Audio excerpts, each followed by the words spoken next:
जो पेशेंट की डेथ हुई है, मैं हस्बैंड हूँ उनका।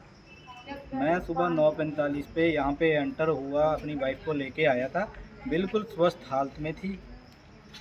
जब हम आए यहाँ पे कि चेकअप के लिए कि हाँ जी, क्योंकि वाइफ ने मेरी ने बोला कि हल्का सा पेन हो रहा है मेरे को, जबकि मैंने बोला भी कि जी पेन जो है, मैं बच्चा घूमता है तब भी होता है, बट अब फिर भी उसने बोला नहीं हॉस्पिटल जाना है, चेक करवाते हैं। ये चेक करवाने के लिए आए 9:45 पे हम यहाँ पे पहुँचे। ठीक है, फिर मैंने यहाँ पे आके रिसेप्शन पे पर्ची के लिए पूछा कि पर्ची हम जी हफ्ता पहले आए थे, तो पर्ची जो है वो बनानी है दोबारा या क्या करना है। इन्होंने बोला नहीं, आप मेडिकल स्टोर में चले जाइए, वहाँ से एंट्री हो जाएगी। एंट्री के बाद इन्होंने जो ज्ञानी ओपीडी का ये है, तो उसमें भेज दिया हमारे को। तो वहाँ पे भी डॉक्टर 45 मिनट बाद डॉक्टर आता है, पौने घंटे बाद डॉक्टर आता है। ठीक है जी। फिर उसके बाद वो एनसीजी रिपोर्ट होती है, बच्चे की धड़कन की कौन सी रिपोर्ट होती है, उसको चेक करता है। उसमें बोलता है कि बच्चे की धड़कन कम है। अब धड़कन कम है, फिर दोबारा वो टेस्ट के लिए बोलता है, दोबारा टेस्ट किया जाता है, उसमें भी फिर बताया जाता है कि जी धड़कन कम है। तो उसी टाइम वो बोल देता है कि ऑपरेशन की तैयारी करो।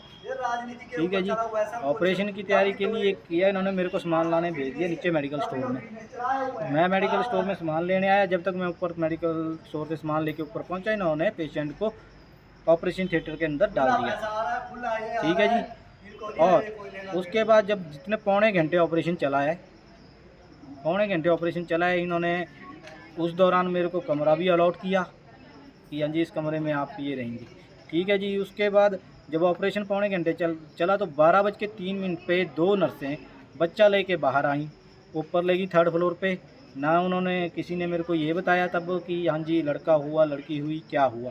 ठीक है जी। फिर जब बच्चा लेके उसके 10 मिनट अभी तक नहीं बताया हुआ है।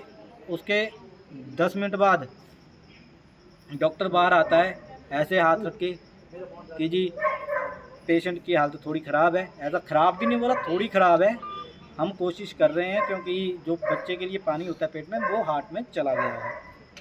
ठीक है जी। अब जी इतना बोल के डॉक्टर निकल जाता है, आगे पूछा तक नहीं क्या करना क्या नहीं करना, इतना बोल के डॉक्टर निकल लेता है अपना। फिर मैं ऑपरेशन थिएटर का दरवाज़ा खोलता हूँ, कोई अंदर सफाई कर्मी होगा कोई भी होगा, उसको पूछता हूँ कि हाँ जी आप बताइए कि मैं अंदर जा सकता हूँ या नहीं। तो उन्होंने बोला कि पूछ के बताती हूँ मैं।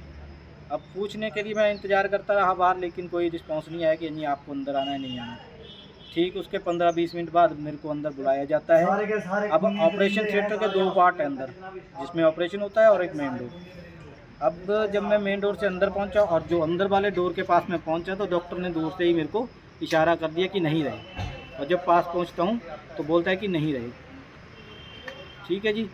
और हम जो यहाँ इलाज करवाए पिछले, जब इसको 4था महीना लगा तब यहाँ आए थे। फिर बीच में कुछ कॉम्प्लिकेशन होने की वजह से मैं घर पे था नहीं, तो इमरजेंसी की वजह से इसको इलाज के लिए हम जो जब उन्होंने बच्चे को टेस्ट के लिए बोला तो आपको रिपोर्ट दी ना, बताई इन्होंने अभी तक कि बच्चे की धड़कन कम है, वो रिपोर्ट दी आपको? अभी तक इन्होंने बच्चे तक का नहीं बताया कि लड़का है लड़की है क्या है, कुछ नहीं बताया हुआ।